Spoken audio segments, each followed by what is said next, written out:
I'm James Spann. This is the morning edition of the Weather Xtreme video for Tuesday, the 5th of June. We'll maintain the chance of a few storms today, but after today, things look pretty calm for a while.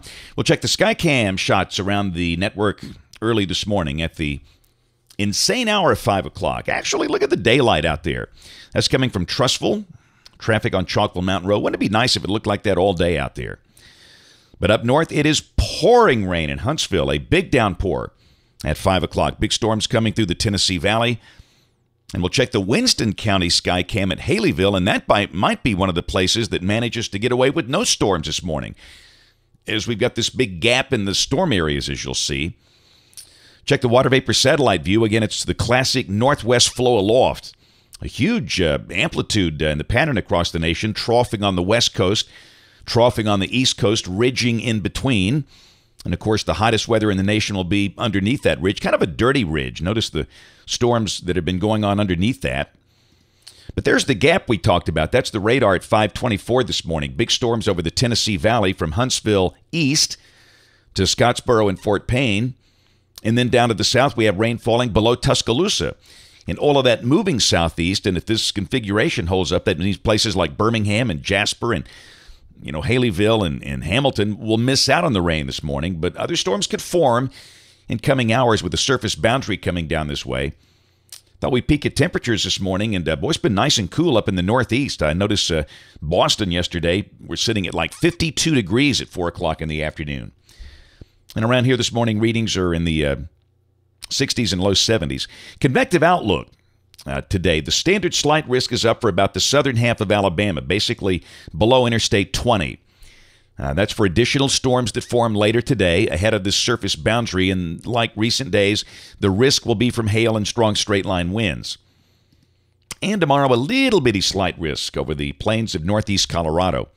Rain for the next 5 days.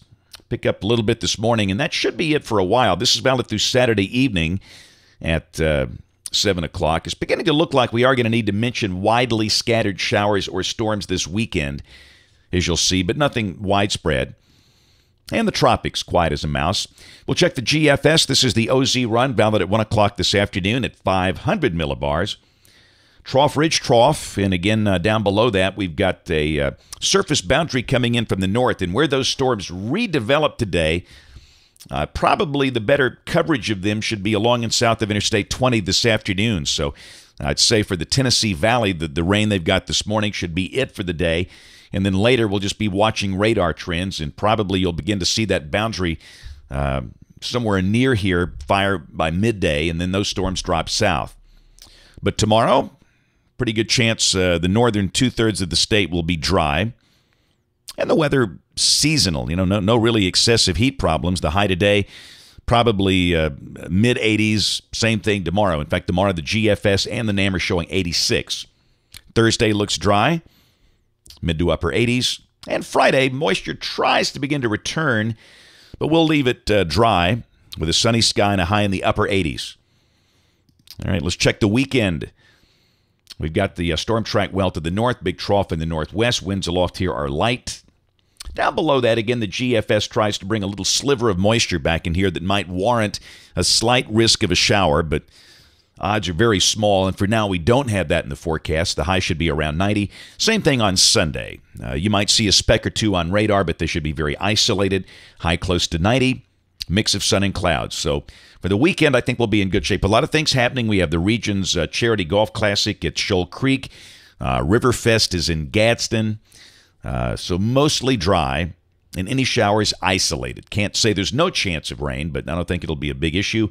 Monday of next week, really no change. Moisture starts to come back in maybe a little deeper form, maybe widely scattered showers. And a week from today, there's Tuesday, most of the wave action way up north, cold front north of us, and a deeper moisture feed. We'll see if that deeper moisture could lead to a better chance of scattered storms by the middle of next week. We'll check the end of the forecast, June 20th. That's a classic June 20th map. The westerlies are on over the northern states. Got a subtropical ridge over the southern states, a little weakness in that ridge over the western Gulf, and Again, if that's right, the weather here would not be really anything out of the ordinary. That's it for the Weather Extreme video this morning. We'll have notes on the blog. Next video here by 3:30 or so today. Don't forget to watch us on ABC 3340 News at 4, 5, 6, and 10 o'clock on the live stream or the television side. And, of course, full details over on the ABC 3340 Weather blog. Thanks for watching. Have a great day, and God bless. The first thing you've got to understand, you cannot rely on an outdoor siren. You cannot hear those inside a home, a building, a church.